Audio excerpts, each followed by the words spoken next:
இன்றே டவுன்லோட் செய்து உங்கள் ஃபேவரட் ஷோக்களை என்ஜாய் பண்ணுங்க. எங்க அண்ணனுக்கு தான் அவங்கள கல்யாணம் பண்ணிருக்கு. அவங்கள பத்தி தெரிஞ்சுக்கலான்னு தான். உன் அண்ணன் தான் அந்த படுபாவியா? பாவமியா அந்த பொண்ணு ஒரு நல்ல குடும்பத்துல சம்பந்தம் பண்ணலான்னு பேசி முடிச்சிருந்தாங்க. அந்த படுபாவியால அவ வாழ்க்கையே நாசமாயிடுச்சு. ஏன் பாட்டி, புஷ்பாக்கு பேசின அந்த மாப்பிள்ளையோட பேர் என்னன்னு உங்களுக்கு தெரியுமா?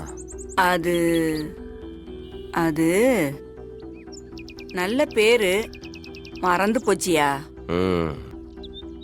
உங்க வீட்டு பொண்ணு அவங்களுக்கு பேசின மாப்பிள்ளை பேர் கூட உங்களுக்கு தெரியல?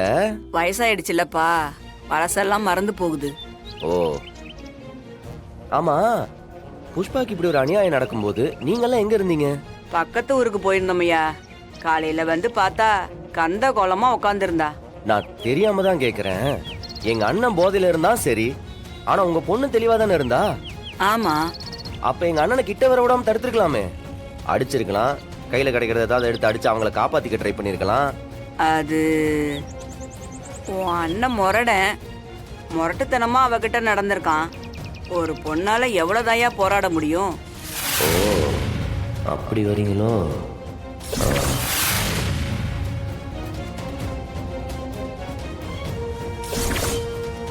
நீங்க அவங்களுக்கு எந்த முறையில பெரியமான்னு சொன்னீங்க? நானும் அவ அம்மாலும் சின்னாயி மக்க பெரியாயி மக்க.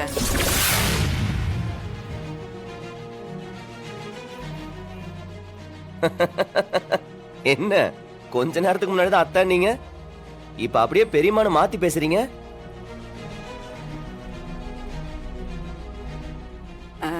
அது அவன் அப்பா முறையில அத்தை, அம்மா முறையில பெரியமா. ஓ பாட்டி, நான் கொலை பண்ணிட்டு ஜெயிலுக்கு போயிட்டு வந்தவன். 7 வருஷம் உள்ள இருந்திருக்கேன். என்கிட்ட பொய் சொன்னா என்ன நடக்கும்னே தெரியாது.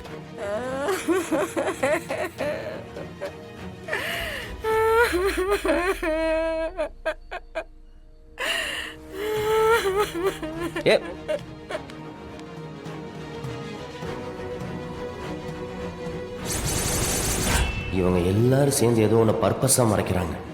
ஆக இவங்க சொல்ற எல்லாமே உண்மை கிடையாது.